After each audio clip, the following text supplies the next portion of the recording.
নওজোয়ান তোমরা বেশি, অতিরিক্ত বেশি। শোনো বাপ, মনে রাখো, আজ কিংবা কাল তোমার পরিবার, তোমার বাবা মা সব চলে যাবে। একদিন তুমি একাই হবা। সেদিন নিজের এই নাফরমানি, এই অসভ্যতার, এই অস্থির, এই বেহায়া বেনামাজি জিন্দেগির উপরে তোমার এই খেসারত দিবে। কসম খোদা, যদি একটা ছিল আমার এই কথা মনে রাখো ভালোভাবে। আমি বলবো, কোরআন শরীফে আছে, আল্লাহ তাআলা ওয়াদা দিছে যে ঈমানদারের সমাজে ইন্নাল্লাযীনা ইউহিব্বুনা আন তাশিআল ফাহিশা ফিল্লাযীনা আমানু, মুমিন মুসলমানের সমাজে যারা অস্থিরতা ছড়িয়ে দেয়া পছন্দ করে, বেহায়াপনা, নোংরামি, অসভ্যতা, খোদার কসম আল্লাহ বলছে লাহুম আযাবুন আলীম, আমি তাদের জন্য রেখেছি বড় বেশি ভয়ানক আযাব। কোথায়? ওই আয়াতে স্পষ্ট আল্লাহ বলছে ফিদ দুনিয়া ওয়াল আখিরা, দুনিয়াতেও আখিরাতেও। আল্লাহর ওয়াদা, আল্লাহ বলছে আমি তোকে দুনিয়াতেও বেইজ্জতি করব, আখিরাতেও। মনে রাখিস, এই নারী দেখা, এই ছবি দেখা, এই উলঙ্গ দৃশ্য দেখা, মোবাইলের এই নাচ গান, আর এই নারীর পিছনে জীবন নষ্ট করা এবং সুন্দর শরীর, স্বাস্থ্য, সময়, যৌবন, হায়াত, জিনা, ব্যভিচার, মদ, জুয়া, গান, বাদ্দা, আড্ডা, আর কাফের বেঈমান মুশরিকদের অনুসরণ। আল্লাহ বলছে ঠিক আছে, মনে রেখো বান্দা, আমি কিন্তু দুনিয়াতেও আযাব করব, আখিরাতে। আল্লাহু ইয়ালামু ওয়া আনতুম লা তা'লামুন। আল্লাহ বলেন কার শাস্তি কেমন হবে সেটা শুধু আমিই জানি, তোমরা জানো, তোমরা জানো। একদিন যখন দেখবা যৌবনের সক্ষমতা নাই দুনিয়াতে, সেদিন বুঝবা দুনিয়া কার। একদিন যখন দেখবা তোমার বিবি 3 নম্বর 6 নম্বর,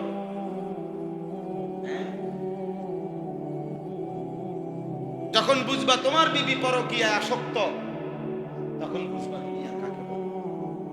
একদিন যখন দেখবা তোমার সন্তান তোমারে লাথি দিয়া যখন চলে গেছে আরেক বেটার লগে বা আরেক বেটির লগে। এই ওই দিন এক ভদ্রলোক আমার কাছে আসছে, বলছে হুজুর আমি 1000 কোটি টাকার মালিক, চট্টগ্রামের বিখ্যাত মানুষ, কোটি কোটি টাকার মালিক, কোটি কোটি টাকার মালিক। সারা জীবনের কষ্ট আর পরিশ্রম দিয়ে যে সন্তানকে বড় করছি, সর্বোচ্চ পড়ালেখা করাইছি, সব কষ্ট করে 2টা বাড়ি করছি, সব সাজাইলাম, যখন ছেলে আমার অন্য মেয়ের সাথে প্রেম করে, সে সব ছাইরা না যায় না, মা বাপরে ছেড়ে চলে গেছে। এই বেচারার এই জিন্দেগির কি ফায়দা? কি ফায়দা? তাহলে আযাব মানে, শাস্তি মানে শুধু থাপ্পড়, বুঝেন নাই?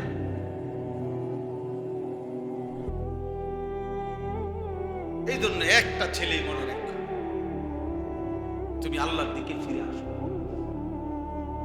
আল্লাহকে ডাকা, আল্লাহর ইবাদত করা, এর মধ্যেই প্রকৃতপক্ষে শান্তিও আছে, ইজ্জত আছে, নিরাপত্তাও আছে, দুনিয়ার ভালো, আখিরাতের ভালো।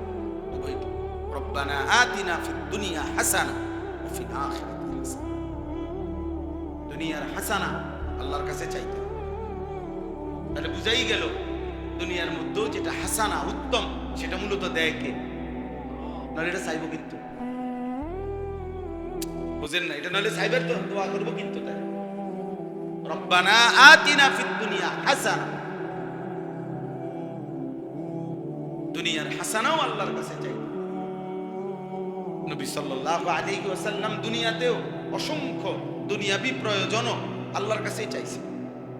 আল্লাহুম্মা আলহিমনি রুশদি, আল্লাহ আমি যেন সঠিক সিদ্ধান্ত নিতে পারি, আপনি আমার অন্তরে ঢেলে দিয়ে। এই যে নবীজি আল্লাহর কাছে, ওয়া আইদনি মিন শাররি নাফসি, আল্লাহ আমি আমার নফসের ধোঁকা থেকে যেন বাঁচতে পারি, আপনি তৌফিক দিন। তাহলে দুনিয়াতে সঠিক রাস্তা, সঠিক সিদ্ধান্ত, সঠিক গন্তব্য, সঠিক কর্তব্য, এটাও আল্লাহর পক্ষ থেকে, আল্লাহর কাছ থেকে আসে। এজন্য আজকে আপনাদেরকে বললাম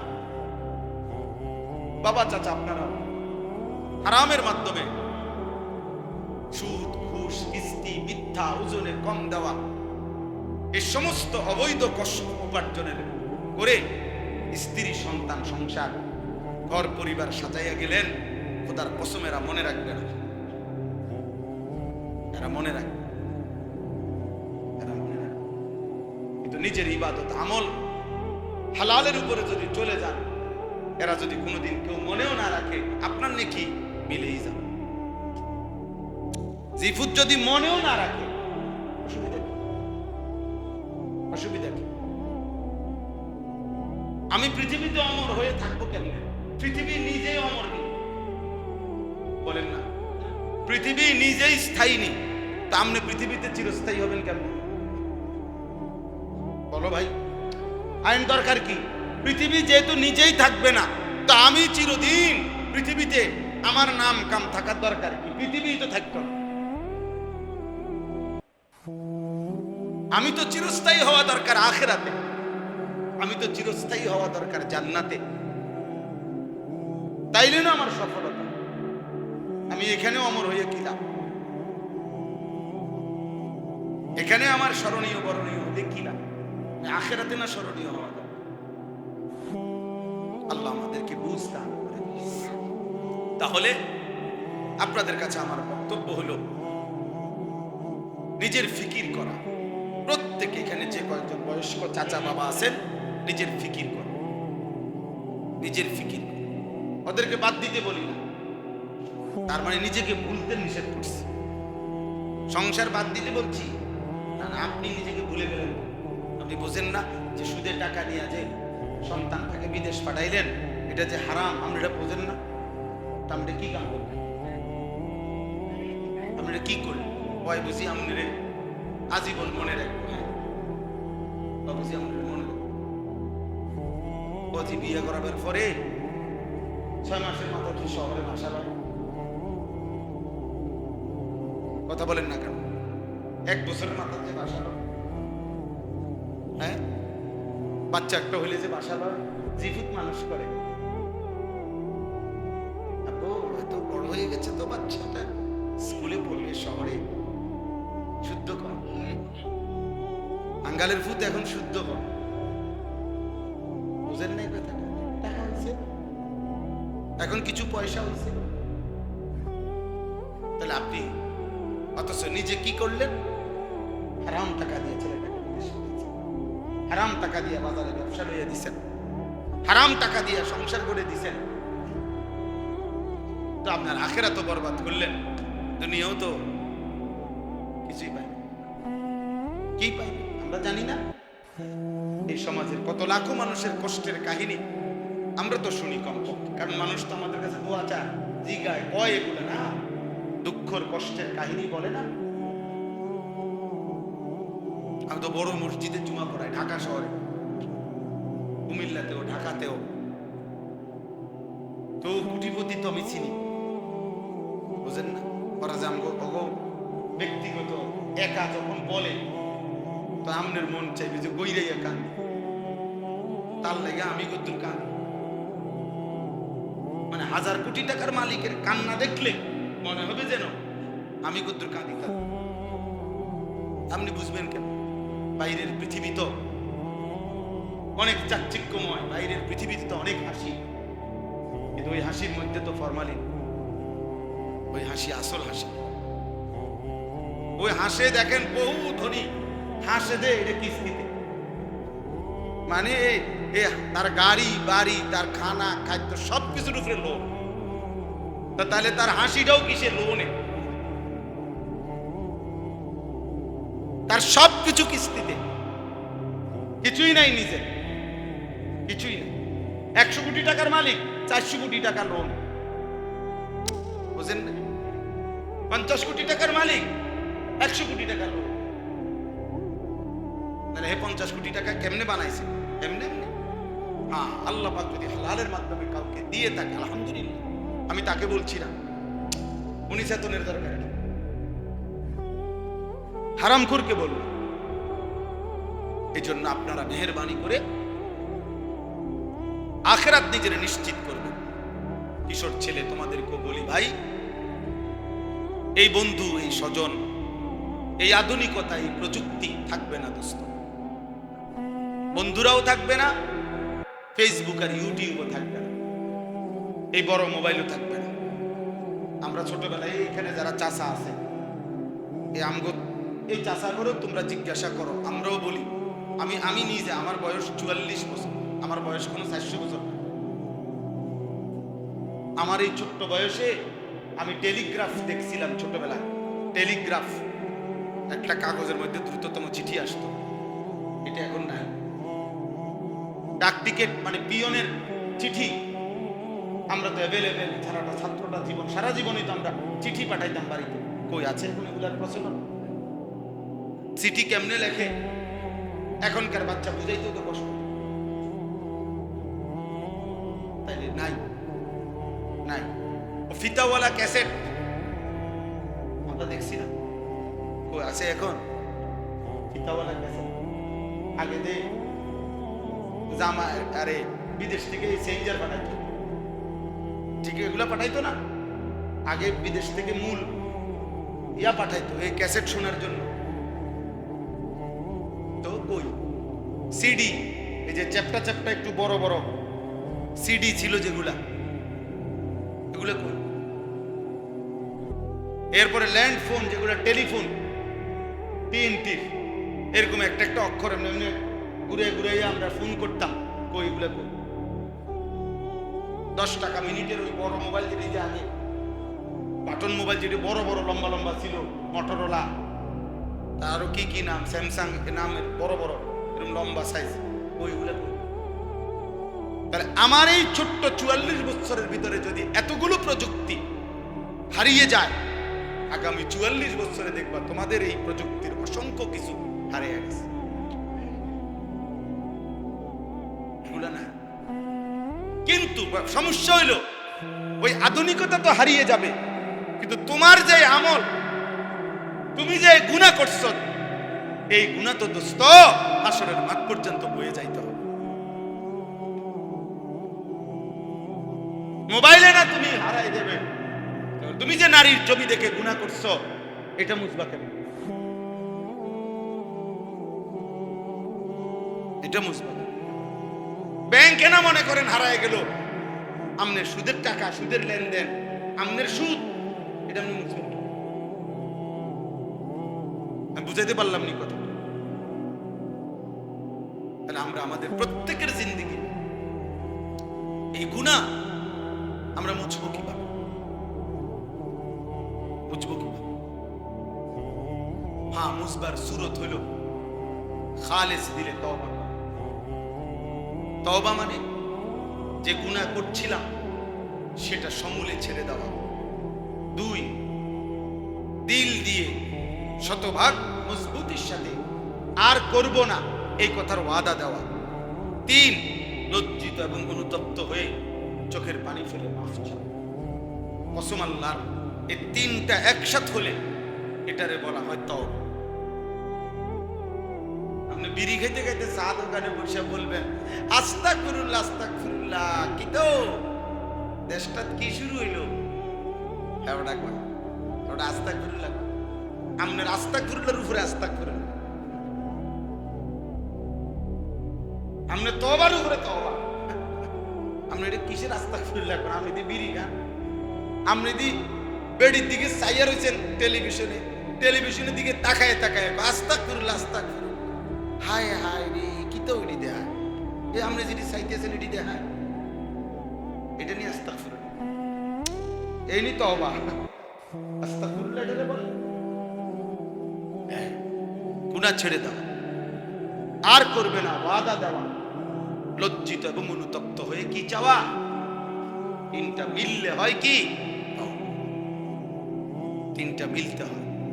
চা পাতা, পানি, চিনি, এই 3টা মিললে যেটা হয় এটারে কয় চা। চ আকার চা, এটারে কোনো চা কয় না, এটা চায়ের শব্দ, বুঝেন নাই? চ আকার চা, এটাই তো চা, এটা নি চা, এটা তো শব্দটা। চা পাতা, চিনি, পানি মিললে যেটা হয় সেটারে কি কয়? তো তওবা এটা তো শব্দ, ইস্তেগফার এটা তো শব্দ, কিন্তু ওই তিনটা মিললে যেটা হয়, গুনাহ ছেড়ে দিলাম আর করব না, ওয়াদা দিলাম, আয় মাওলা আমি লজ্জিত, মাফ চাইলাম, তো আরশ আজিম থেকে আল্লাহ বলবে যা বান্দা আমিও মাফ করে দিলাম। যদি বলেন আল্লাহ কতটুক মাফ করবেন, আল্লাহ বলবেন যদি আসমান পর্যন্ত হয় গুনাহ মাফ, সাগরের ফেনা পরিমাণ হয় মাফ, পাহাড় পরিমাণ উচ্চতা হয় মাফ। তো শর্ত হলো তিনটা দিল থেকে হইতে হবে। মানুষে না বুঝতো বান্দা, আমি দিল বুঝি, বুঝেন নাই? মানুষে না বুঝছে না, আমি তো বুঝি। আমি তো তুমি দিল থেকে বলছো কিনা, বাস্তবিকই গুনাহ ছাড়ছো কিনা, আসলেই আর করবা না যে কইছো এটা ঠিক কিনা, এটা আমি আল্লাহ তো বুঝি। অতএব আমি যদি বুঝি যে তুমি দিল থেকে বলছো, চা আমি মাফ করে দেব, আমি মাফ করব। এই জন্য নবীজি বলছে সত্যিকার কোন বান্দা যখন তওবা করে আল্লাহ সবচেয়ে বেশি খুশি। আল্লাহ আমাদেরকে তৌফিক দান করেন, আল্লাহ আমাদেরকে তৌফিক দান করেন। আমরা যেন মানুষ হই, আমরা যেন পুরুষ হই, আমরা যেন মুসলমান হই। এবারে শেষ, শুধু আমার দুইটা আয়াতের তর্জমাটা শুনে, আমার কথা বলা শেষ, আপনি শুধু তর্জমা শুনেন। আল্লাহ বলছে রিজালুন, সূরা নূরের 37-38 দুইটা আয়াত আমি পড়ছি, এইগুলা বলার জন্য এত কথা বলছি। আল্লাহ বলেন রিজালুন, তারাই মানুষ, তারাই পুরুষ। আমরা যেমন বাংলা কথা কথা বলি তে একটা বেড়ায়, একটা বেড়ারে, এই আল্লাহ বলে তে একটা বেড়ারে, তে বেড়া, তেই পুরুষ, এই মানুষ। লা তুলহিহিম তিজারাতুম ওয়ালা বাইউন, যার ব্যবসা এবং বেচা কিনা, দিন রাত্রের যাবতীয় ব্যস্ততা ভুলায় না তাকে চারটা জিনিস। কয়টা জিনিস? এই চার জিনিস সমস্ত ব্যস্ততার, বাজার, ব্যবসা, চাকরি, কৃষি, ক্ষেত, পড়ালেখা, রান্না বান্না, যাই করুক পুরুষ বা নারী, চারটা জিনিস যে ভোলে না, আল্লাহ বলছে সেই কেবল মানুষ। এক, আন যিকরিল্লাহ, আল্লাহর জিকির। এক নাম্বার, চলতে ফিরতে, উঠতে বসতে, ক্ষণে ক্ষণে, পর পর, একটু পর পর যার জবান দিয়ে তার মালিকের নাম, কখনো বলে সুবহানাল্লাহ, আলহামদুলিল্লাহ, আল্লাহু আকবার, লা ইলাহা ইল্লাল্লাহ, আস্তাগফিরুল্লাহ, সাল্লাল্লাহু আলাইহি ওয়াসাল্লাম, কখনো বলে মাশাআল্লাহ, কখনো বলে ইনশাআল্লাহ, কখনো বলে নাউযু বিল্লাহ, কখনো বলে লা হাওলা ওয়ালা কুওয়াতা ইল্লা বিল্লাহ, কখনো বলে ইন্না লিল্লাহ। সুখেও আল্লাহ, দুঃখেও আল্লাহ, হাসলেও আল্লাহ, কাঁদলেও আল্লাহ, হাঁটলেও আল্লাহ, বসলেও আল্লাহ, হরদম যে আল্লাহকে ডাকে, আল্লাহ বলেন সেই মানুষ। আন যিকরিল্লাহ, আল্লাহকে যে ডাকে। নবীজি সাল্লাল্লাহু আলাইহি ওয়াসাল্লাম বলেন আল্লাহর জিকির যে করে সেই কেবল জীবিত, মালিকের নাম যার জবান দিয়ে বের হয় না সে মৃত, মুর্দা। যেন বেনামাজি নাফরমান, তুমি মুর্দা। মনে রাখো, ভাত খায় মরা মানুষ, ভাত খায়, পেশাব করে মরা মানুষ, পেশাব করে, অমৃত মূলক, ও হাইওয়ান মূলক। যার কপালে সেজদা নয় ওই হাইওয়ান মূলক, ও চতুষ্পদ জন্তু আর জানোয়ার ছাড়া আর কিচ্ছু না, আর কিচ্ছু, আর কিচ্ছু। মানুষের কোন আইটেম এটা না। মানুষ তো তাকে বলে, আল্লাহ বলে 2 নাম্বার হলো ইকামিস সালাহ, 5 ওয়াক্ত নামাজ। 5 ওয়াক্ত নামাজ যে বলে। 3 নাম্বার ওয়া ইতাইস যাকাত, যাকাত দিতে যে বলে। 4 নাম্বার ইয়াখাফুনা ইয়াওমান তাতাকাল্লাবু ফীহিল কুলুব ওয়াল আবসার, আখিরাত কে যে বলে। কয়টা হলো? আল্লাহর জিকির বলে না, 5 ওয়াক্ত নামাজ বলে না, বছর শেষে হিসাব করে যাকাত দিতে বলে না, আখিরাতকে আল্লাহ বলে সেই মানুষ। জিকির যার জীবনে নাই সে মানুষ, নামাজ যার জীবনে নাই সে মানুষ, যাকাত যে দেয় না সে মানুষ, আখিরাতকে যে বুঝে না, ভাবে না, সে মানুষ কাল আনআম, সে চতুষ্পদ জন্তু কিংবা তার চাইতে নিকৃষ্ট। এর উপরে উঠার সিস্টেমে নেই। গরু ছাগলের উপরে যাইতে পারতো না। হয় গরু ছাগল কুকুর বিড়াল, আর যদি হে কোনো গারফাত দেয় আমি বুঝি গরু, তাইলে নামাই দিবা। আল্লাহ বলছে যদি কয় যে এ মিয়া আমারে গরু কইলেন, ও না না ভাই সরি সরি সরি, আপনি গরু না, আপনি গরুর তো নিকৃষ্ট, সরি আপনি এতে খারাপ, আপনি কুকুরও না, ছাগলও না, আপনি এতে নিকৃষ্ট। মানে উপরে উঠাইও না, উপরে উঠানোর সিস্টেম নেই। আল্লাহ বলছে এজন্য শেষ কথা হইল, আল্লাহ বলেন এই চারটি জিনিস যে ঠিক রাখে, এক নাম্বার আল্লাহর জিকির বলেন, 2 নাম্বার 5 ওয়াক্ত নামাজ, 3 নাম্বার বছর শেষে যাকাত, 4 নাম্বার আখিরাত। এর মজার কথা শুনে, লিয়াজজিয়াহুমুল্লাহু আহসানা মা আমিলু। বাহ, আল্লাহ বলেন আমার এমন বান্দা যা করবে আমি সবকিছুর বিনিময় সর্বোত্তম বিনিময়। না বুঝেন নাই মিয়া, মানে অর্থ হইল এই চারটি জিনিস ঠিক রেখে আমার বান্দা যা করবে এবার সে সবকিছুতে সর্বোত্তম নেকি পাবে। এবার সেজদা দিলো নেকি, বাজার করলো নেকি, ব্যবসা করলো নেকি, জিকির করলো নেকি, সংসার করলো নেকি, জিফুতের লেগে খরচ করলো নেকি, স্বামী স্ত্রী মেলামেশা করলো নেকি। এর অর্থ মা আমিলু, মা ওই যা করবে আমি সবকিছুতে নেকি। হাসলো নেকি, কাঁদলো, কেন? সে তো 4টা জিনিস কি রাখছে, ঠিক রাখছে। আল্লাহ তাআলা বলেন এবার শুনো নেকি দেবো কেমনে। প্রথম তুমি ফাইবা জেদ্দুর এদ্দুর, এরপরে মানে ফাইবা জেদ্দুর মানে 1 এ 10, 1 এ 70, 1 এ 700, এরকম আছে না একটা হিসাব, এটাও দিমু। আর ওয়াজিদাহুম মিন ফাদলিহি, আমি আল্লাহ তোমার প্রাপ্যের উপরে এবার আমি আমার দয়ায় নেকি বাড়াইতে থাকি। যদি বলেন বাড়াইবেন কতক্ষণ, আল্লাহ বলবে আমি আছি ততক্ষণ। যদি বলেন আপনি আছেন কতক্ষণ, আল্লাহ বলবেন আমি আছি সারাক্ষণ। তাহলে বাড়তে থাকবে কতক্ষণ? আল্লাহু ইয়ারযুকু মান ইয়াশাউ বিগাইরি হিসাব। আল্লাহ বলেন যদি বান্দা বলো আচ্ছা যাই দিবেন দিবেন, সব তো আখিরাতের কথা কইলেন, দুনিয়া নগদ কিছু দিবেন নি, এটা কোন? আল্লাহ বলেন চাইলে আমি হিসাব ছাড়া দুনিয়ার রিজিকও দিয়ে দেব। আমার এমন প্রিয় বান্দাকে আখিরাত তো দেবই, দুনিয়াতেও হিসাব ছাড়া আমি চাইলে রিজিক। আল্লাহ আমাকে তৌফিক দান করেন, আমাদের সবাইকে আল্লাহ তাআলা কবুল করেন। প্রিয় বন্ধু, প্রিয় বাপ, কিশোর, নওজোয়ান, বয়স্ক সবাই মিলে চলেন আল্লাহকে ডাকবো ইনশাআল্লাহ। 5 ওয়াক্ত নামাজ পড়বো ইনশাআল্লাহ, যাকাত হিসাব করে দেওয়ার চেষ্টা করবো ইনশাআল্লাহ, আখিরাতকে ভুলবো না ইনশাআল্লাহ। আল্লাহ আমাদেরকে তৌফিক দেন, কবুল করেন, আমিন। এজন্য ডিপ্রেশন নাই, হতাশা বলতে কি নাই। আমরা ইমানদার, আমাদের আবার হতাশা। ইমান যার সম্পদ তার আবার হতাশা বেশি। 7 আসমান ও জমিনের চাইতে দামি নিয়ামত যার কাছে আছে, সে হতাশ হবে কেন? সে হতাশ হবে কেন ভাইয়া? কেন হতাশ হবে? এজন্য দয়া করে ভাবতে শিখো, বুঝতে শিখো। আর একটা বিষয় আছে এই বেলায় বলি, সেটা হলো আমি একটা কিতাব আনছি এখানে, সেটা হলো দাজ্জাল 21 শতাব্দী ও একটি পর্যালোচনা।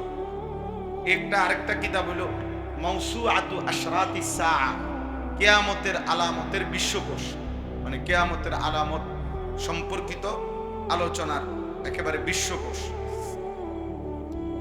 তো এখানে দাজ্জাল আল্লাহর নবী সাল্লাল্লাহু আলাইহি ওয়াসাল্লাম বলছেন আদম আলাইহিস সালামের সৃষ্টির পর থেকে কিয়ামত পর্যন্ত মুমিনের ঈমান রক্ষার সবচেয়ে বড় পরীক্ষা হলো দাজ্জাল। দাজ্জাল যখন বের হবে, আল্লাহর নবী সাল্লাল্লাহু আলাইহি ওয়াসাল্লাম বলছেন তখন 40 দিনে কোটি কোটি কোটি কোটি কোটি মানুষ ঈমানদার তারা বেঈমান হয়ে যাবে। খোদার কসম, মাত্র 40 দিন। দাজ্জাল একটি মানুষ। আল্লাহর নবী সাল্লাল্লাহু আলাইহি ওয়াসাল্লাম বলছেন দাজ্জালের এত অলৌকিক ক্ষমতা আল্লাহ তাআলা দিবেন যে দাজ্জাল বললে বৃষ্টি নামবে, বৃষ্টি বন্ধ হবে।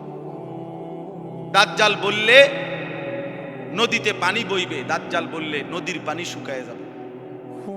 না সুবহানাল্লাহ, নাউজুবিল্লাহ।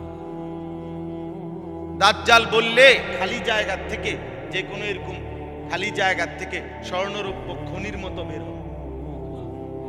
দাজ্জাল বললে, খোদার কসম এখানে আছে, মৃত মা বাবা, কোন ব্যক্তির মৃত মা বাবা কবর থেকে উঠে ওই ব্যক্তির সাথে কথা বলবে।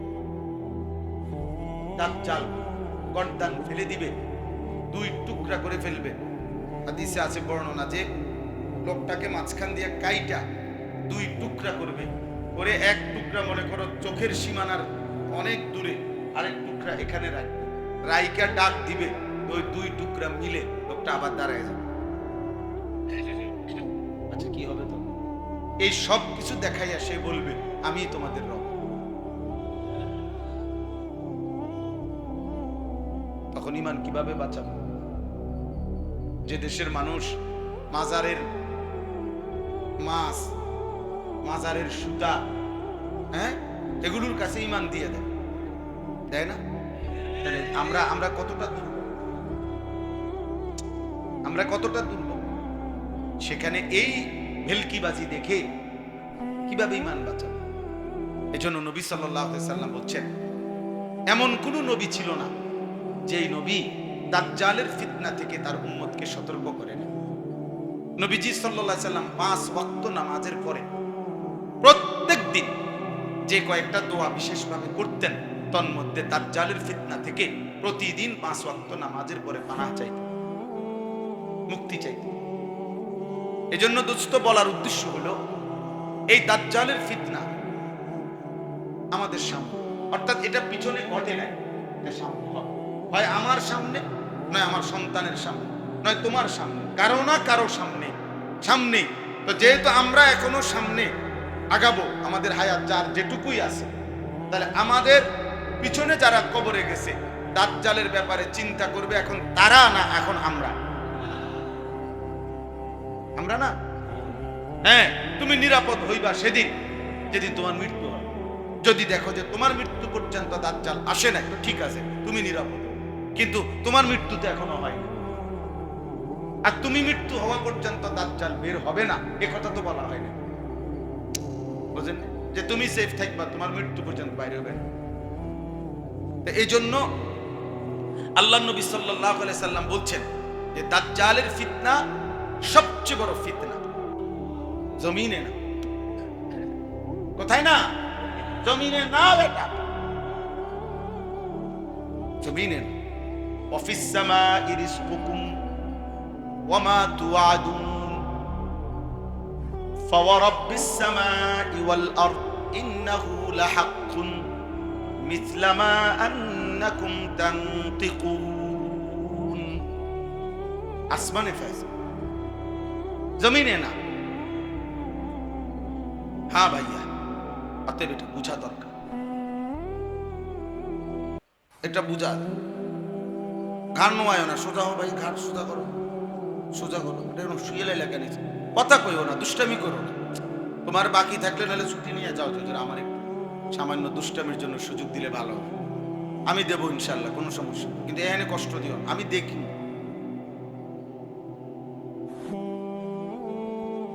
ঠিক আছে? এই জন্য ভাই হতাশা না হওয়া, কি না হওয়া, ডিপ্রেশন বলতে কিছু, হতাশা বলতে কি দেয় মুমিনের আবার হতাশা। আরে ঈমান যার আছে সে হতাশ হবে, যার আল্লাহ আছে সে হতাশ হবে, যার মালিক আছে সে হতাশ হবে। আমার একজন মজবুত, আমার 24 ঘন্টা লালন পালন করে এবং পৃথিবীর কোন উত্থান পতনে যার এক জাররা বিন্দু কমে না, সেই আরশ আজিমের মালিক আমার বন্ধু, আমি তার গোলাম, আমি তার উপরে ঈমান রাখি।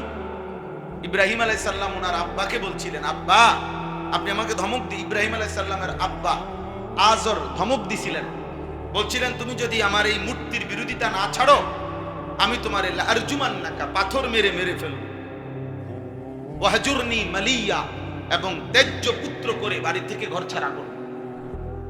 ইব্রাহিম আলাইহিস সালাম কোরআনে আছে, উনি বলছিলেন আব্বা সালামুন আলাইকা, সালামু আলাইকুম, আপনি ভালো থাকেন আব্বা, আপনি ভালো থাকেন। আতাজিলুকুম ওয়া মা তাদউনা মিন দুনিল্লাহ, আব্বা আমি আপনাদেরকেও ছেড়ে দিলাম, সমস্ত আল্লাহকে বাদ দিয়ে যার পূজা করেন আপনারা এগুলোকেও আমি ত্যাগ করলাম। ওয়া আদউ রাব্বি, আমি আমার রব আল্লাহকে ডাক দিলাম। আসা আল্লাহ আকুনা বিদুআই রাব্বি শাকিয়া, আমি বিশ্বাস করি বাপ আমার ওই রবকে ডেকে কেউ কোনোদিন বঞ্চিত হয় না। আসা আল্লাহ আকুনা বিদুআই রাব্বি শাকিয়া, এমন রবকে ডেকে কেউ বঞ্চিত হয় না। এমন মালিক যার আছে সে বঞ্চিত হবে কেন? এমন আল্লাহ যার আছে সে বঞ্চিত হবে কেন? কখনো হাসবে কখনো কাঁদবে, কিন্তু এটা তো বঞ্চিত হওয়া না। আন্নাহু হুয়া আদহাকা ওয়া আবকা, আল্লাহ বলে তিনিই তো হাসান তিনিই তো কাঁদান। আদহাকা মানে হাসান, আবকা মানে কাঁদান। মুখের হাসি যার দান, চোখের কান্না তারই দান। সমস্যা কি? কোন সমস্যা? তোমার এটা মনে করতে হবে আমি সারা জীবন বুঝি সুখে থাকবো। আরে বলি কি এটা কোনো ইনসাফ হইল না? তো তোমার বিবেচনায় কি বলে? তোমার কোনো বিপদ হবে না, তোমার গায়ে ফুলের কাঁটাও লাগবে না। কেন? তুমি এরকম আদরের দুলাল হয়ে গেলা, তুমি এমন আলালের ঘরের দুলাল হয়ে গেলা। ঘটনাটা সুখে দুঃখে, আনন্দ বেদনায়, হাসি কান্নায়, এরই তো জীবন, এটারই তো দুনিয়া।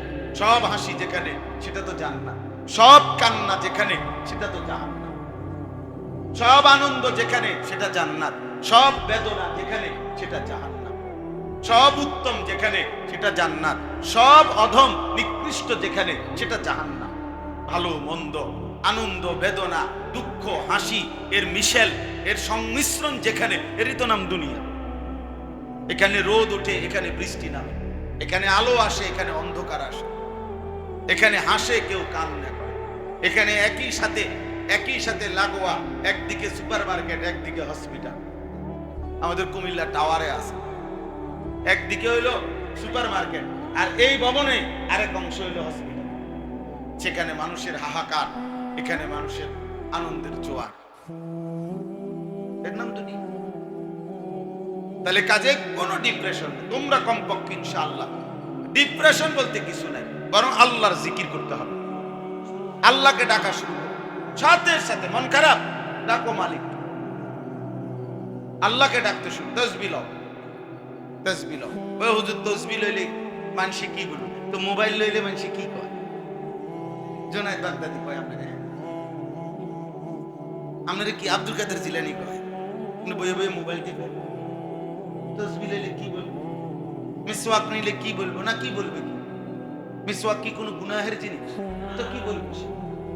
তুমি ইউনিভার্সিটি পড়ো, কলেজে পড়ো, তুমি সিদ্ধান্ত নাও যে আমি একটা তাসবিহ ব্যবহার করব। একটা তাসবিহ তুমি পকেটে ধরে রাখো, জীবন ভর রাখো, একবার হারাইলে 50 বার কেন। তাসবিহ হলো মুযাক্কিরা, তাসবিহকে বলা হয় স্মরণকারী, অর্থাৎ যে আমাকে হাতে রাখলেই, ছোঁয়া লাগলেই যে আমারে মনে করায় দে আল্লাহকে ডাকো, আল্লাহকে ডাকো। তো দুইবার পড়ো সুবহানাল্লাহ, আলহামদুলিল্লাহ, আল্লাহু আকবার, লা ইলাহা ইল্লাল্লাহ। আল্লাহর নবী বলেন একবার এই 4 বাক্য বলা, যত কিছুর উপরে সূর্যের আলো উদিত হয় সব কিছুর যা দাম, আমি রাসূলের নিকট তার চাইতে বেশি দাম। একবার বলা, একবার লা আন আকুলা সুবহানাল্লাহ ওয়ালহামদুলিল্লাহ ওয়া লা ইলাহা ইল্লাল্লাহ আল্লাহু আকবার মাররাতান, একবার বলা, একবার আহাব্বু ইলাইয়া মিম্মা তালাআত আলাইহি শামস। পৃথিবীর সব স্বর্ণের খনির উপরে সূর্যের আলো পড়ে কিনা? পৃথিবীর সমস্ত খনিজ সম্পদের উপরে সূর্যের আলো পড়ে কিনা? পৃথিবীর সমস্ত ব্যাংকের ভোল্টে যেখানে টাকা জমা থাকে সেখানে ছাদেও সূর্যের আলো পড়ে কিনা? পৃথিবীর যেখানে যত স্বর্ণ অলংকার সব কিছুতেই সূর্যের আলো পড়ে। তাহলে সব কিছুর একসাথে যা দাম আল্লাহর নবী বলেন আমি মুহাম্মদের নিকট এই 4 ভাগ্যের তার চাইতে বেশি দাম। এই বয়ান শুনবে তো আমার শায়েখের কাছে, শায়েখের বয়ান শুনবে, আল্লামা মুফতি মুশতাকুর নবী কাসিম। তো দেখবা জিকির কাকে বলে, আল্লাহর মহব্বত কাকে বলে, তাইলে টের পাইবা। আল্লাহকে ডাকো, আল্লাহকে ডাকো। এক বড় বুজুর্গ ছিলেন শাহ আব্দুল গনি ফুলপুরি রাহমাতুল্লাহ আলাইহি, হাকিমুল উম্মত থানভী রাহমাতুল্লাহর খলিফা। ওনাকে ওনার এক মুরিদ বলছিল, হযরত আমি তসবিহ ব্যবহার করি দেখে মানুষ আমাকে বুজুর্গ বলে, দরবেশ বলে, হ্যাঁ আমার কাছে একটু লজ্জা লাগে। তখন হযরত বলছেন 2 কথা, বলছে বাবা 1 নম্বর কথা হলো লোকে তোমাকে দরবেশ বলে কিংবা বুজুর্গ বলে, এটা যদি পছন্দ না হয় তাহলে তুমিই বলো তোমাকে লোকে দেখলে কি বললে তোমার পছন্দ হইতো। তুমি কও, তোমার দেখলে যদি বলতো তোরে তো চোরের মতো লাগে, তো এটা খুব ভালো তো নিশ্চয়। তো কিরে তোরে দেখলে তো বোঝা যায় ফুটটা খোর, হ্যাঁ গাঁজা খোর, বোঝো না? তো এটা বলতো তোমারে, তাইলে তাহলে এটা মন্দ কিসে? 2 নাম্বার হযরত বললেন যে বাবা দেখো তসবিহটা মাত্র নিছো, এখনো পুরা আল্লাহর ইবাদত জিকির বেশি পুরা তো করতে পারোই নাই, মাত্র তসবিহ নিয়ে শুরু করছো, এতেই মানুষ তোমাকে বুজুর্গ ভাবতেছে, দরবেশ ভাবতেছে, আল্লাহওয়ালা ভাবতেছে। যেদিন সত্যিকার জিকিরের মজাই পাইয়া যাইবা, দিনের পর দিন রাতের পর রাত আল্লাহকে যখন পুরা ডাকবাই, তো তখন মানুষের কাছে তুমি কতটা প্রিয় হইবা। এখনই যদি তোমার এসে বলে যে মাশাআল্লাহ আল্লাহওয়ালা হয়ে গেছো নাকি বুজুর্গ হয়ে গেছো, তখন কি বলবো? তখন কি বলবো? এজন্য দয়া করে ডিপ্রেশন বলতে কিছু, হতাশা হওয়ার কিছু। তো আমি ওই কথাটা শেষ করি যে ইয়াকুব আলাইহিস সালাম কত বছর কাঁদছে? 40 বছর পরে যখন দুর্ভিক্ষ আসছে মিশরে কেনানে, তখন ওই দুর্ভিক্ষের সময় ইয়াকুব আলাইহিস সালাম ওনার 10 ছেলেকে মিশরে খাদ্য সংগ্রহ করার জন্য পাঠাইছেন, সংক্ষেপে বলতেছি। তো ইউসুফ আলাইহিস সালাম তখন মিশরের খাদ্যমন্ত্রী। ওই ঘটনায় উনি এখন কি মিশরের খাদ্যমন্ত্রী। উনি স্বল্প মূল্যে খাবার বিতরণ করে, অর্থাৎ খাবার বিক্রি করে এই স্বল্প মূল্যে। ওই যে টিসিবির চাউলের মতো সরকারি আছে না, স্বল্প মূল্যে একটা নির্ধারিত মূল্য ধরে বাজার মূল্য চাইতে একটু কম কি করে চাল তেল ডাল এগুলা কি করে বিক্রি করে। তো উনি এই ঘোষণা দিছে যে দুর্ভিক্ষ অঞ্চলের যত মানুষ আছো তোমরা আসো, উনি তাদের কাছে স্বল্প মূল্যে খাবার বিক্রি করতেন। তো এই 10 ভাই যখন ইয়াকুব আলাইহিস সালাম যখন ওনাদেরকে পাঠাইছেন ওইখানে ছেলেদেরকে, তখন এই 3 বার মোট গেছে তারা, মানে খাদ্য কিনবার জন্য দুর্ভিক্ষের সময় 3 বার গেছে মিশরে। আর ইয়াকুব আলাইহিস সালাম আর 10 ছেলে ছিল তখন কেনানে। কেনান হইল ফিলিস্তিনের একটা জায়গা, হ্যাঁ ওইখানের মধ্যে। তো পরে ইয়াকুব আলাইহিস সালাম প্রথমবার দ্বিতীয়বার 2 বারেই ছেলেদেরকে বলছে বাবা খাদ্য কিনতে যাচ্ছ, তবে আমার ছেলে ইউসুফকে মিশরের বাজারে মিশরে যখন যাইবা একটু খুঁজো, দেখো তো পাও কিনা। ছেলেরা তাইসা বলছে যে না দেখি নাই। তৃতীয়বারে আবার তারা বলছে, আব্বা আবারও বলছে ইয়াকুব নবী, আব্বা আমার ছেলেটারে তালাশ করো। এই তখন তাফসীর মধ্যে আছে ছেলেরা প্রচন্ড রাগ হয়ে গেছে। আরে আপনারে বলি সব সময় 40 বছর ধরে ছেলেটা ফেরত আসে নাই, আপনারে বললাম বাগে খাইয়া ফেলছে, আপনি এর পরও এক কথা বারবার বলেন, কি বলতেছেন?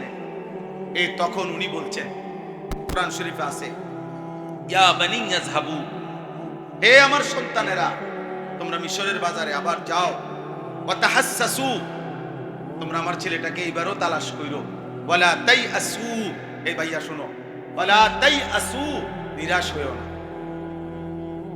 কি হইও না? ওয়ালা তাইআসু অর্থ হলো নিরাশ হইও, হতাশ হইও।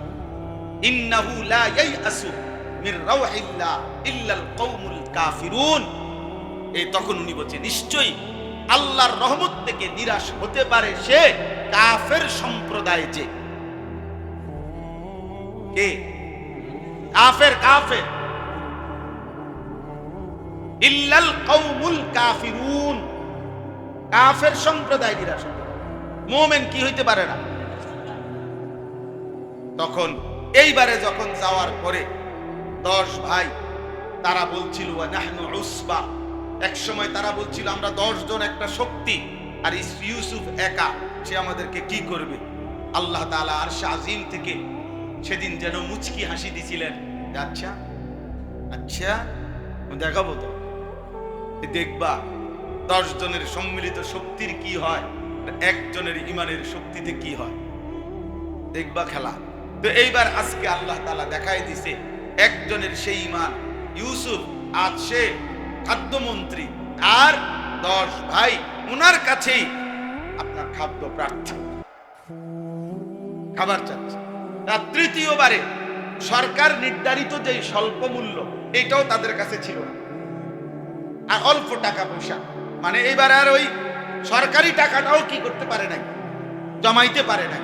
পরে যখন অল্প কিছু টাকা নিয়ে আসছে, তখন 10 ভাই, ইউসুফ আলাইহিস সালামের নীতি ছিল উনি সমস্ত খাদ্য বন্টনে বসা থাকতেন, মানে উনি উপস্থিত থাইকা দেখা তারপরে দিতেন, কোনো যেন দুর্নীতি না হয়, বুঝেন না, দুর্নীতি না হয়। তো এই জন্য সেটাও অনেক মজার ঘটনা, যে অর্থাৎ রাষ্ট্রের সম্পত্তি বন্টনের সিস্টেম কি ইউসুফ আলাইহিস সালাম থেকে শেখা।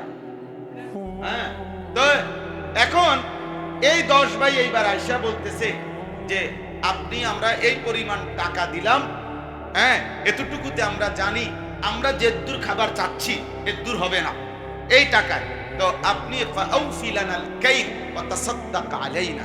মনোযোগ দিয়ে শোনো, উনি বললেন ওরা যে আপনি আমাদেরকে পুরাটাই দেন, মানে আমরা যেদূর চাই, মনে করো 100 কেজি চাচ্ছি, 100 কেজি খাবারই আমাদেরকে দেন, তবে টাকা আছে আমাদের কাছে 40 কেজি, তাহলে ধরো আর 60 কেজির কি নাই, দাম নাই। তো ওরা বলছে ওয়া তাসাদদাক আলাইনা, বাকিটা আপনি আমাদেরকে সদকা করেন, দান করেন, ভিক্ষা দেন, ভিক্ষা। আল্লাহ তাআলা বলছেন কি পৃথিবীবাসী দেখো তো, মনে পড়ে কিছু 40 বছর আগের ঘটনা। আজ সেই 10 জন একজনের কাছে বলতেছে সাদাকা দেন, সাদাকা, ভিক্ষা দেন। তখন কোরআন শরীফে আছে ইউসুফ আলাইহিস সালাম এইবার আর চোখের পানি ধরে রাখতে পারে নাই, গত 2 বারের পরিচয় দেয় নাই, এইবার উনি চিনছে প্রথমবার ইয়ে করে, কিন্তু বলে নাই। এইবার বলছে হাল আলিমতুম মা ফাআলতুম বিইউসুফা ওয়া আখিহি ইদ আনতুম জাহিলুন। তোমরা যখন অবুঝ ছিলে তখন কি তোমাদের মনে পড়ে যে তোমরা তোমাদের ভাই ইউসুফ এবং তার আরেক ভাই বিনিয়ামিন, তার সাথে কি জুলুম করেছিলে? হাল আলিমতুম, মনে পড়ে, জানা আছে তোমাদের? এই কোরআন শরীফ আছে সূরা ইউসুফ। 10 ভাই এটা বলতে দেরি, ইউসুফ আলাইহিস সালামের চেহারার দিকে তাকাই এই সাথে সাথে বলে ফেলছে, হ্যাঁ লা ক্বালা আ ইন্নাকা লা আনতা ইউসুফ, বাইর করো না তো,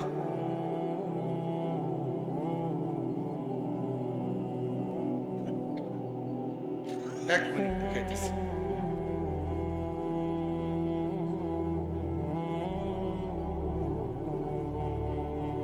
এই যে قالوا হ্যাঁ ঠিক আছে মাশাআল্লাহ ইন্নাকা লা আনতা ইউসুফ, তারা তখন একসাথে বলেছে তাহলে কি তুমি আমাদের সেই ইউসুফ? قال انا ইউসুফ ওয়া হাদা আখি, বলল হ্যাঁ আমি সেই ইউসুফ, আর গত সফরে যারে আটকায়া রাখছিলাম সেই আমার ছোট ভাই। قد من الله علينا, ইউসুফ আলাইহিস সালাম বললেন ভাইয়া আল্লাহ আমার উপরে বারবার দয়া করেছেন। ইন্নাহু মান ইয়াত্তাকি ওয়া ইয়াসবির ফাইন্নাল্লাহা লা ইউদিউ আজরাল মুহসিনিন। বলছে ভাই মনে রাখবা কিয়ামত পর্যন্ত যেই আল্লাহকে ভয় করবে, আল্লাহর হুকুমের উপরে ধৈর্য ধারণ করবে, আল্লাহ এমন নেককারের কোনো কিছুই বিফলে যেতে দেবেন না, সব কিছুর বিনিময় আল্লাহ দুনিয়া আখিরাত উভয় জায়গাতেই ফেরত দিয়ে দেবেন। এজন্য ডিপ্রেশন নাই, হতাশা বলতে কি নাই। আমরা ইমানদার, আমাদের আবার হতাশা, ইমান যার সম্পদ তার আবার হতাশা বেশি। সাত আসমান ও জমিনের চাইতে দামি নিয়ামত যার কাছে আছে, সে হতাশ হবে কেন? সে হতাশ হবে কেন ভাইয়া? কেন হতাশ হবে? এজন্য দয়া করে ভাবতে শিখো, বুঝতে শিখো। আর একটা বিষয় আছে এই বেলায় বলি, সেটা হলো আমি একটা কিতাব আনছি এখানে, সেটা হলো দাজ্জাল একবিংশ শতাব্দী ও একটি পর্যালোচনা। আরেকটা কিতাব হলো মাওসুআতু আশরাতিস সাআ, কিয়ামতের আলামতের বিশ্বকোষ, মানে কিয়ামতের আলামত সম্পর্কিত আলোচনার একেবারে বিশ্বকোষ। তো এখানে দাজ্জাল আল্লাহর নবী সাল্লাল্লাহু আলাইহি ওয়াসাল্লাম বলছেন, আদম আলাইহিস সালামের সৃষ্টির পর থেকে কিয়ামত পর্যন্ত মুমিনের ঈমান রক্ষার সবচেয়ে বড় পরীক্ষা হলো দাজ্জাল। দাজ্জাল যখন বের হবে, আল্লাহর নবী সাল্লাল্লাহু আলাইহি ওয়াসাল্লাম বলছেন, তখন 40 দিনে কোটি কোটি কোটি কোটি কোটি মানুষ ঈমানদার, তারা বেঈমান হয়ে যাবে। খোদার কসম, মাত্র 40 দিন। দাজ্জাল একটি মানুষ। আল্লাহর নবী সাল্লাল্লাহু আলাইহি ওয়াসাল্লাম বলছেন, দাজ্জালের এত অলৌকিক ক্ষমতা আল্লাহ তাআলা দিবেন যে দাজ্জাল বললে বৃষ্টি নামবে, বৃষ্টি বন্ধ হবে। দাজ্জাল বললে নদীতে পানি বইবে, দাজ্জাল বললে নদীর পানি শুকায় যাবে। না সুবহানাল্লাহ, নাউজুবিল্লাহ। দাজ্জাল বললে খালি জায়গা থেকে, যে কোনো এরকম খালি জায়গা থেকে স্বর্ণরৌপ্য খনির মতো বের হবে। দাজ্জাল বললে, খোদার কসম এখানে আছে, মৃত মা বাবা, কোন ব্যক্তির মৃত মা বাবা কবর থেকে উঠে ওই ব্যক্তির সাথে কথা বলবে। দাজ্জাল গর্দান ফেলে দিবে, 2 টুকরা করে ফেলবে। হাদিসে আছে বর্ণনা যে লোকটাকে মাঝখান দিয়ে কাইটা 2 টুকরা করবে, করে এক টুকরা মনে করো চোখের সীমানার অনেক দূরে, আরেক টুকরা এখানে রাখবে, রাইকা ডাক দিবে, ওই 2 টুকরা মিলে লোকটা আবার দাঁড়ায় যাবে। আচ্ছা কি হবে তো? এই সব কিছু দেখাইয়া সে বলবে, আমি তোমাদের রব। তখন ঈমান কিভাবে বাঁচাবে? যে দেশের মানুষ মাজারের মাছ, মাজারের সুতা, এগুলোর কাছে ঈমান দিয়ে দেয় না? আমরা কতটা দুর্বল, আমরা কতটা দুর্বল। সেখানে এই ভেলকিবাজি দেখে কিভাবে ঈমান বাঁচাবে? এজন্য নবী সাল্লাল্লাহু আলাইহি ওয়াসাল্লাম বলছেন, এমন কোন নবী ছিল না যেই নবী দাজ্জালের ফিতনা থেকে তার উম্মতকে সতর্ক করেন।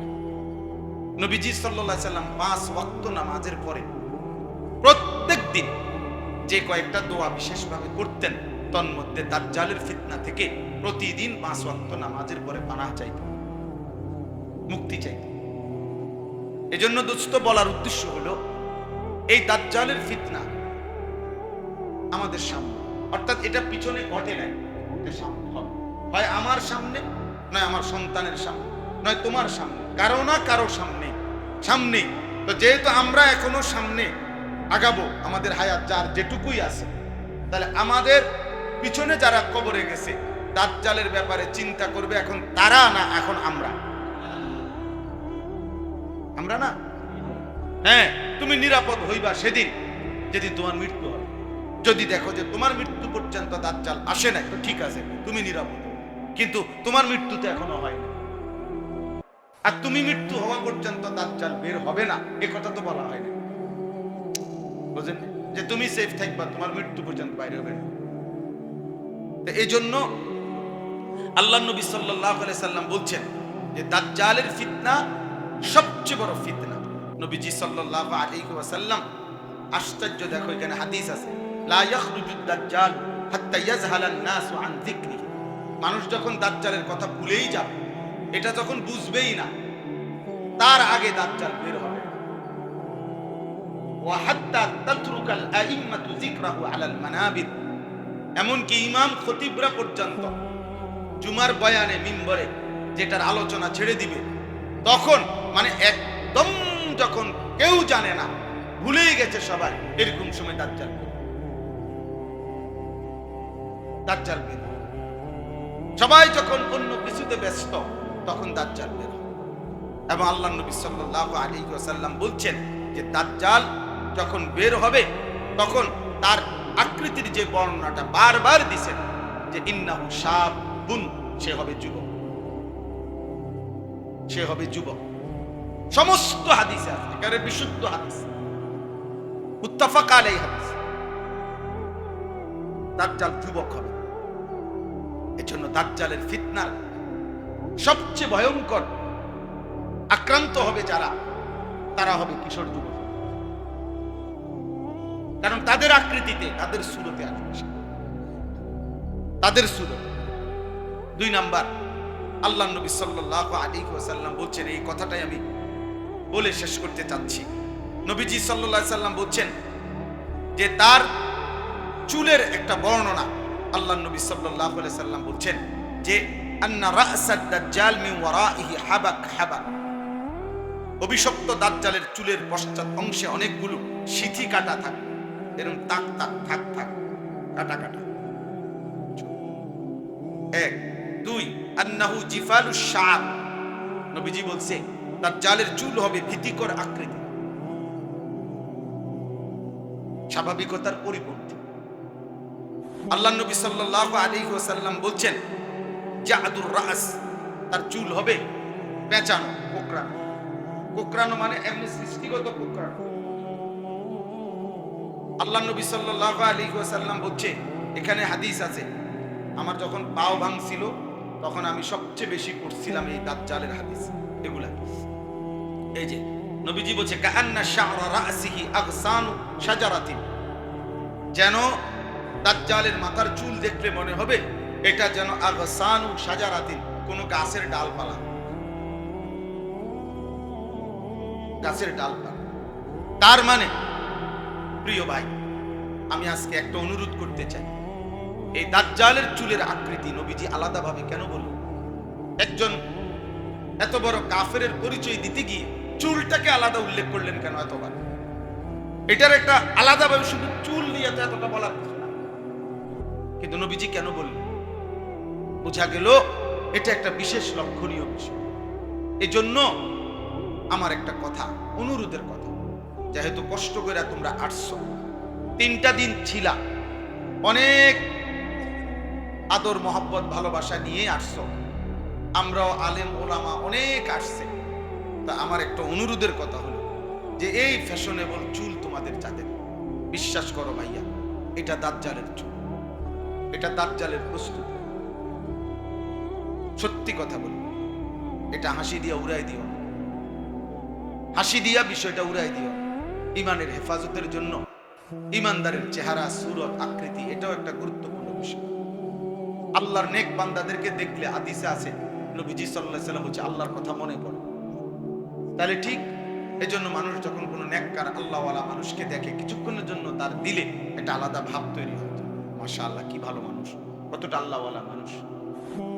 তাহলে ঠিক আমার কথা এটা, যে এটার 1 নম্বর কথা নেই, তোমাদের এই যে কয়েকজনের চুল এরকম বড়, অর্থাৎ বাবরি ছাড়া, বাবরি পিছনে চুল বড় রাখতেই যদি মনেই চায়, ঠিক আছে, তোমার চুল বড় রাখলে তোমার ভালো লাগে তো বাবরি রাখো, পিছনে বড় করো, পিছনে বরাবর পিছন দিকে বড়, যেটা কালকে মুফতি আমজাদ শাহ হুজুর তো বর্ণনা দিলেন, কানের লতি পর্যন্ত, এই লতি বোঝা না, এটা এই পর্যন্ত প্রথম, এই পর্যন্ত বরাবর, তার চাইতে একটু বেশি, মানে এটা কি ঘাড়, এখানে ঘাড়, এরপরে হলো ঘাড়েরও পরে এইখানে কান, এতটুকু রাখো। তুমি ছাত্র বয়সে এখন এতটুকুরও দরকার নেই। হাজার হাজার সাহাবায়ে কেরাম, আউলিয়ায়ে কেরাম স্বাভাবিকভাবে চারদিকে চুল সমান রাখতেন, এটাও সাহাবায়ে কেরাম, আউলিয়ায়ে কেরামের সুন্নাত। এটা রাখো। আর যদি আর বলেন আমি বড়ই রাখতো, ঠিক আছে, একটু বড় করো, বাবরি রাখো। আর এখন বাবরি রাখারও তো দরকার নেই, আরো কয়দিন যাক প্রয়োজন বয়স। এই জন্য বললাম, এই স্বাভাবিক এটা বাদ দিয়া এই ডানে বড়, বামে বড়, সামনে বড়, এই চুলটা দাজ্জালের চুল। কোরআনুল কারীমের মধ্যে আছে, কোরআন শরীফে স্পষ্ট আছে, সূরা আলাক, যে ইকরা বিসমি রাব্বিকাল্লাযী খালাক, যে সূরা, এই সূরার মধ্যে আছে, আল্লাহ তাআলা বলছে, আবু জেহেলকে বলছে ওই সূরাতে যে আবু জেহেল, তোমার চুলের অগ্রভাগ, লম্বা চুল, কিয়ামতের দিনে এটা ধরে টেনে আমি আল্লাহ তোমাকে বেইজ্জতি করব। খোদার কসম, এটা কোরআন শরীফের আয়াত। এই যে কাল্লা লা ইল্লাম ইয়ানতাহি লানাসফাআম বিন নাসিয়া নাসিয়াতিন কাযিবাতিন খাতিআ। এই অগ্রভাগ চুলের তোমাকে ধরে হেসরাইয়া তারপরে অপমানিত করা হবে। কোরআন শরীফে আছে, আল্লাহ তাআলা বলছেন কিয়ামতের দিন ফেরেশতারা আল্লাহর হুকুমে কাফের বেঈমান পাপীদেরকে জাহান্নামে ছুঁড়ে মারবে। তো এই যে জাহান্নামে ছুঁড়ে মারবে, কেমনে ধরবে? পাপীরে ধরবো কেমনে? ছুঁড়ে মারবো কেমনে? ছুঁড়ে মারতে হইলে ইউরাফুল মুজরিমুনা বিসীমাহুম। আল্লাহ তাআলা বলছে পাপীদেরকে তাদের চেহারায় পাপের চিহ্ন ভেসে উঠবে। ফেরেশতারা কাতারে কাতারে হাইটা তাদেরকে দেখেই চিনবে, আলাদা করবে, করে ফায়ুখাযু বিন নাওয়াসি ওয়াল আকদাম, চুলের অগ্রভাগ এবং দুই পাও ধরে ছাগলের বাচ্চা যেভাবে আলগি দেয় এভাবে চুলে। এই জন্য দোস্ত, এক নাম্বার কথা, এই চুল দাজ্জালের চুল। দুই নাম্বার কথা, এই চুল আবু জাহেলের চুল। তিন নাম্বার কথা, এই চুল জাহান্নামীদের চুল, জাহান্নামীদের চুল। এই জন্য আমার একটা শেষ আবদার, দয়া করে দিল থেকে তুমি চেষ্টা করো, এখানে আমরা সবাই মিলে তোমাদের জন্য দোয়া করব। তোমরা এই সামনে, ডানে, বামে, এই তিন দিকে যাদের চুল বড়, তোমরা এখন দাঁড়াইয়া নিয়ত করো যে বাড়িতে গিয়া, এখানে না, আমি এখানে বলতে চাই না, আমি ইচ্ছা করলে মহব্বত করে, আমার কাছেও চুল কাটার মেশিন আছে অনেকগুলো আমাদের মাদ্রাসার, হ্যাঁ, আমরা বলতে পারি তোমারে বুঝাইয়া সুজাইয়া, কিন্তু আমি চাই যে এটার দ্বারা ফিতনা হবে, ফিতনা হবে আর কি। অর্থাৎ এলাকায় গেলে কেউ বলবে তারে কি করে দিছে, এই করছে, বেশি বুজুর্গি, বেশি না, তোমার মহব্বতে তুমি কাইটো, না হয়তো তোমার বিবেকের হাতে আমি তোমারে ছেড়ে দিলাম, না না মানলে আমার সমস্যা। আমার তো এটা কোনো ভোটার না, কথাটা বুঝছেন না, কোনো ভোটারের কিছু না, কিন্তু কমপক্ষে এখন এই লজ্জার কিছু নেই। 3 দিন পরেও যদি আল্লাহর জন্য কোরবানি করতে লজ্জা বোধ করো তো আর কখন হবে? এই জন্য দাঁড়াও, নিয়ত করো। যাদের চুল, না না সবাই না, যাদের চুল ঠিক আছে তারা না, যাদের চুল এই সামনে, পিছনে এবং দুই পাশে, পিছনে না সামনে এবং ডানে বামে বড়, নিয়ত করো, নিয়ত। বাড়িতে গিয়া কাটবা, এখানে না, এখানে খাইটো না, আমি অনুরোধ করলাম। মাশাআল্লাহ, মাশা, না না, যার চুল ঠিক আছে আপনি দাঁড়াইলেন কেন? ওই যে চশমাওয়ালা ভাই, আপনার চুল বড় হইলে তো স্বাভাবিক, যাদের চুল বড় হয়, মানে এরকম চুল, ফ্যাশনেবল চুল,